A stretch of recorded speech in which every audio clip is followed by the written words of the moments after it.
უნივერსიადა 2011-ზე ჭადრაკში გამარჯვებულები დღეს გამოვლინდებიან. სტუდენტებს შორის საჭადრაკო შეჯიბრება დილიდან ჭადრაკის სასახლეში მიმდინარეობს.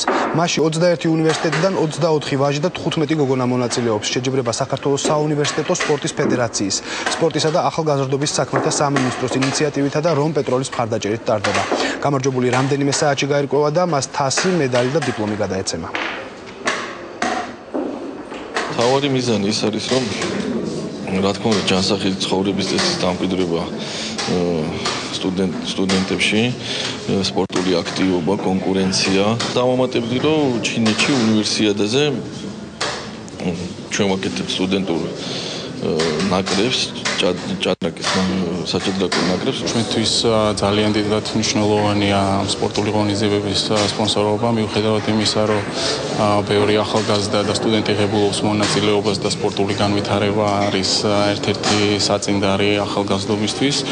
და დღესაც სამაგიდო თამაში ჭადრაკში ტარდება ქალთა და ვაჟთა შორის შეჯიბრი, გამოვლინდება რამოდენიმე გამარჯვებული.